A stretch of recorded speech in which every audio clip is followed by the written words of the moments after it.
Egypt's President Sisi and Prince Hussein of Jordan, both stressing the urgency of halting the Palestinian displacement.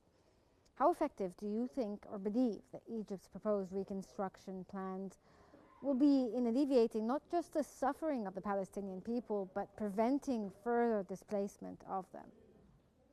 Well, thank you, Rehan, for having me again. I think this is the key point. It's not just about providing the urgently needed humanitarian assistance for the Palestinian people in Gaza, but also the construction material and whatever Palestinians would need to make sure that they would not face this horrible scenario of forced displacement as suggested by the U.S. President Donald Trump.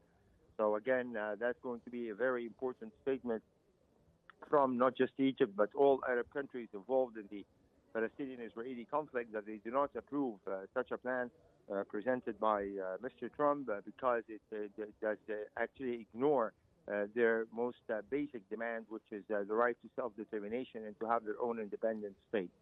So again, that's a very important step that Egypt needs to coordinate with Jordan, with Saudi Arabia, with the United Arab Emirates, and all key Arab countries that are supposed to be close to the United States, so that, again, ahead of the Arab Summit, which Cairo plans to host on 27th of February, there will be at least understandings on the alternative plan to what Mr. Trump has proposed, so that it can be approved by the Arab leaders, particularly that Mr. Trump seems to be pretty serious about this proposal, and he keeps on repeating it all the time, as well as his top aides, who said that if you don't like the Trump proposal of forcibly displacing Palestinians and moving them to Egypt and Jordan, then you have to present your own alternative and plan, and yes. I think this is what Egypt is working on.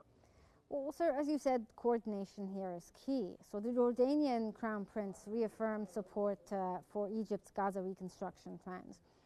How do you see Jordan's role when it comes to complementing the reconstruction efforts and stabilizing the Gaza Strip and the region as a whole? Well, we have, historically, Egypt and Jordan, along with, Lebanon and Syria, have been bordering Israel.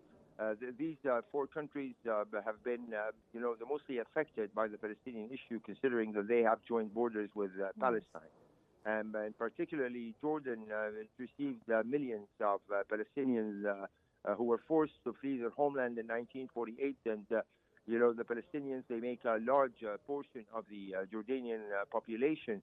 So both that's from the Jordanian side, from the Egyptian side, we've always been involved in the Palestinian-Israeli conflict. We've had our own wars with Israel since 1948 until 1973.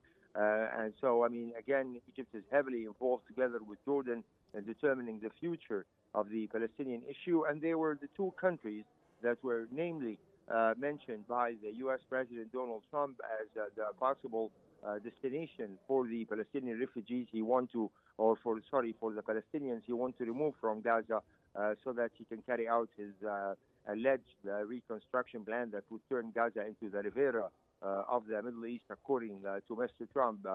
And again, when Egypt and Jordan say that this plan by Mr. Trump is going to cause more complications and, if not regional instability, that's an important message that comes out from both Egypt and Jordan, because now they are the two Arab countries, along with Saudi, United Arab Emirates, and Qatar, who are going to present a united Arab stand to the U.S. President and the alternative plan for his proposal to remove the Palestinians. So yes. Egypt and Jordan in particular are the two most countries directly involved in the current effort because of Mr. Trump's statements and his absurd proposal to allot a piece of land in Egypt and a piece of land in Jordan to take in the Gaza residents instead of working on the original peace plan aimed at creating a Palestinian state. Well, sir, obviously the displacement issue is one of the top items in the agenda, but also continuing on to the second phase of the ceasefire is something that's important. So in your view, with Secretary of State Mark Rubio now in Tel Aviv, Do you think that he may have pressured the Israelis to engage in negotiations for the second phase of the ceasefire during this visit, or was this not part of his agenda in the visit? Now, of course, it's an important part of his visit. I mean, despite all the rhetoric and the threats that are being made by U.S. President Donald Trump, everybody has listened to the U.S. president saying that if Hamas did not release all the Israeli hostages they hold by Saturday noon, all hell will break loose. But then, practically speaking, the Israelis, along with mediating partners, Qatar and Egypt, who are working on the ground, they recognize that I mean,